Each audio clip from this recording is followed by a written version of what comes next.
Kaya naman juice, rampa na. Gagawa po tayo ng recycled plastic bottle trash bin. Ito po, bumili po ako ng kawad, soldering gun, tayo ng paintbrush, at saka nag-provide tayo ng mga bottles, empty bottles po. Yan, nag-cut po tayo ng mga wire, tapos butasin natin ang soldering gun yung mga bote para mailusot po natin dun sa kawad. Depende po yun kung anong design nyo. Yung design po namin is yung bote, yung ilalim ng pinakabote. Yan, doon namin binutas ng soldering gun. At saka doon sa mismong, isang butas doon sa mismong takip ng bote. Pang Miss Universe style po ang paggagawa ng trash bin na yan.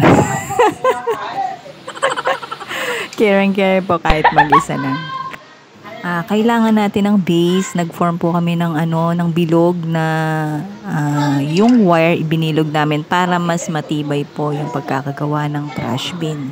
Kailangan yung base, yun yung pinakamatibay.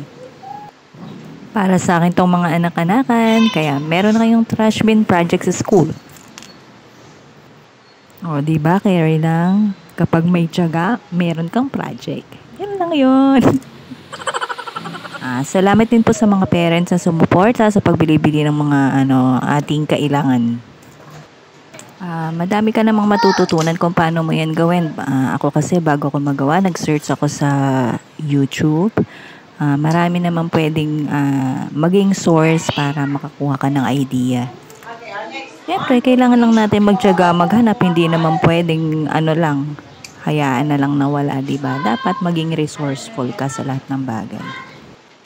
Dapat talaga sa isang bagay, dapat matyaga ka talaga. Hindi mo makukuha yan ng basta-basta lang. Kaya dapat pagpursigihan mong matapos. Kasi sayang yung sinimulan mo. Ayan, nakaisang na tayo, nakaisang trash bin. So, tuwan-tuwa yung mga bata.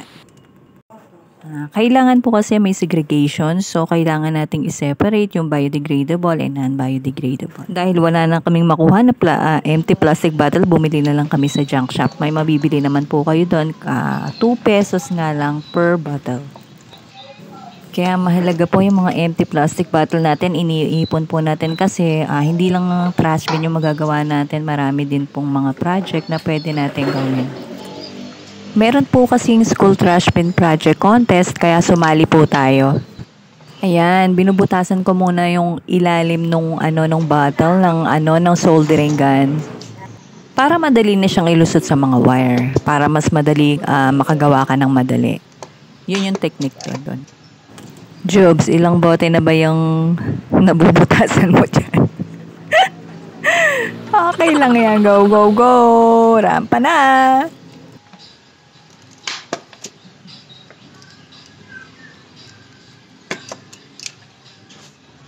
Pang-rampa na, pang-model pa. Hoy, akala nyo ba madaling magawa ha? Kinalyo-kalyo na yung kamay ko, kakawire sa mga bote. Siyempre, dapat meron ka ring plies. Iikot mo yung kada bottle, yung wire, para mas maging matibay. Yun yung gagawin mo dun. Para kahit ibaligbag mo yung trash bin, hindi agad masisira. Binalot ko talaga siya ng wire. Yun yung maganda doon. Kaya ano pang hinihintay nyo, magawa na rin kayo dyan sa bahay, no? Kesa yung mga bote yung empty bottle dyan, nakatambak, gawin nyo na rin trash bin or kung ibang anong maisip nyo na pwedeng gawin. Katulong ka na sa kalikasan, nagkakaroon ka pa ng sariling trash bin sa bahay.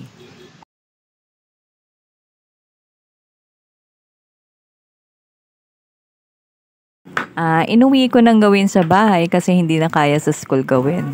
Ayan na nga, nag-start na tayo ng bagong trash bin. Ipoporma na natin ng napakatibay. Ang gagawin po natin ay balutin natin ng wire yung bawat bote para matibay talaga siya.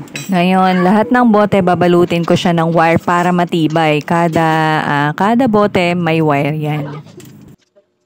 Oh, yan diba? Ang ganda ng kinalabasan. Napakatibay, mukhang matibay talaga kahit sipa-sipain mo pa yan.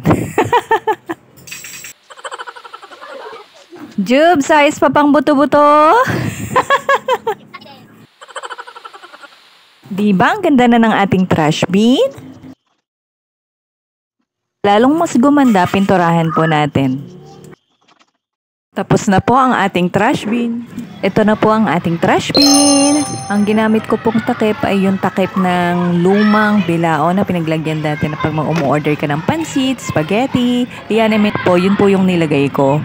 And then yung kapitan niya na para babuksan, yan po ay yung koonting kinat na bote na malapit siya sa takip. Then bubutasan mo yung bilao, doon mo ilulusot, and then yung pinakatakip doon mo ikakapit doon sa pinakailalim, kaya napakatibay po niya. Ayan, ready nyo na po siyang lagyan ng trash bag.